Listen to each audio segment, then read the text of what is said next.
All right, let's bring in Jean Charest to get his take on this, former Deputy Prime Minister of Canada and longtime Premier of Quebec, of course, as well. Mr. Charest, always good to see you. Thanks for your time.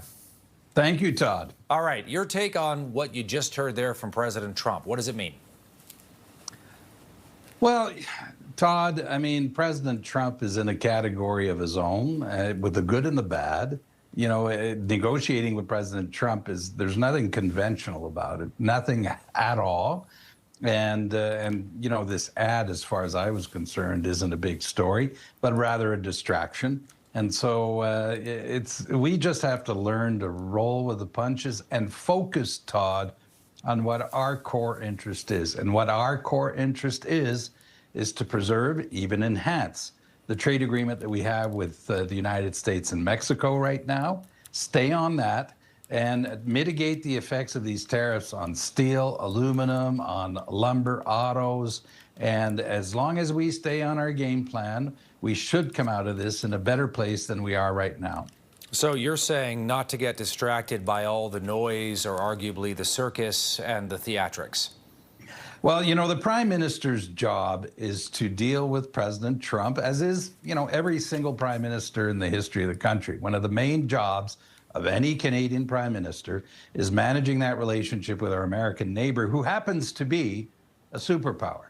And so in that context, what we're expecting the Prime Minister to do is stay cool, calm, focus on the main prize, which is the trade agreement, and everything else is a distraction as far as I'm concerned.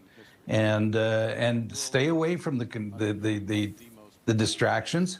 We shouldn't play in the movie of Mr. Trump if there's something that he is preoccupied with. Stay on our own script, which is what the budget should be about next Tuesday. And if we are able to do that and be smarter, more strategic, we'll come out of this in a good place. Yeah, so given that, what do you think Canada's move should be, next move should be in concrete terms here? Focusing on the negotiations on the Canada-U.S. Free trade agreement, the one we have now that we call CUSMA, but mitigating in the very short term the effects of the 50% tariffs on steel, on aluminum, and energy. If the Americans want to do an energy agreement, why not? They need a lot of energy.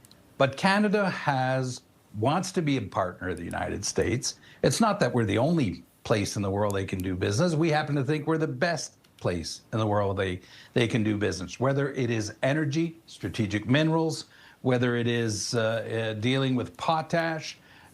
We have a lot of assets and things that we can offer to our trading partners and the Americans to be able to grow our respective economies. When you hear Trump, Mr. Charest, saying, you know, we're not going to resume trade talks with Canada, I wonder, you know, we're stuck in the penalty box, so to speak. I wonder what you make of that. Is that temporary? Again, is that just theatrics? What's your takeaway there? I think it's what Donald Trump does. And again, there's nothing conventional about it. Stay cool, continue to be at the table and negotiate. I understand from his last remarks that we'll probably return to the negotiating table very soon. The last meeting the Prime Minister had with President Trump in the White House was a very good meeting. It had a good outcome, though there's not going to be a deal tomorrow. We have to focus on everything we have to do to get there. And we also, you know, keep in mind, there's going to be a Supreme Court decision from the American Supreme Court on the tariff legislation that President Trump has used up until now. There are real chances that will be invalidated. If that's the case, Canada will be in a better position, and it will weaken the hand of President Trump. Now, that doesn't give us a deal, but it puts us in a different place. The other part of it, Todd, is that it isn't bad for us to wait for other countries to do their agreements and for us to come in last, and recognizing that everyone in the business community wants CUSMA to be preserved. Our markets are so intertwined, contrary to what it is with Europe or South Korea or Japan, that breaking up CUSMA would have grave economic consequences for the Americans, as it would for us. Why does Trump seem to have such a problem with Canada? What do you think is going on there? Are you able to make sense of it? It's a good question. Very good question, because you know, and at the same time, Todd, you know, when he made his remarks about 51st state, you may have noticed no one really followed in the United States. there wasn't anyone saying it's about time or I agree. And so he is in a category of his own, again, with forces and strength, and he is the American president. And it's not for us to decide who represents the United States. Our job is to respect their choice and deal with whoever is in the White House.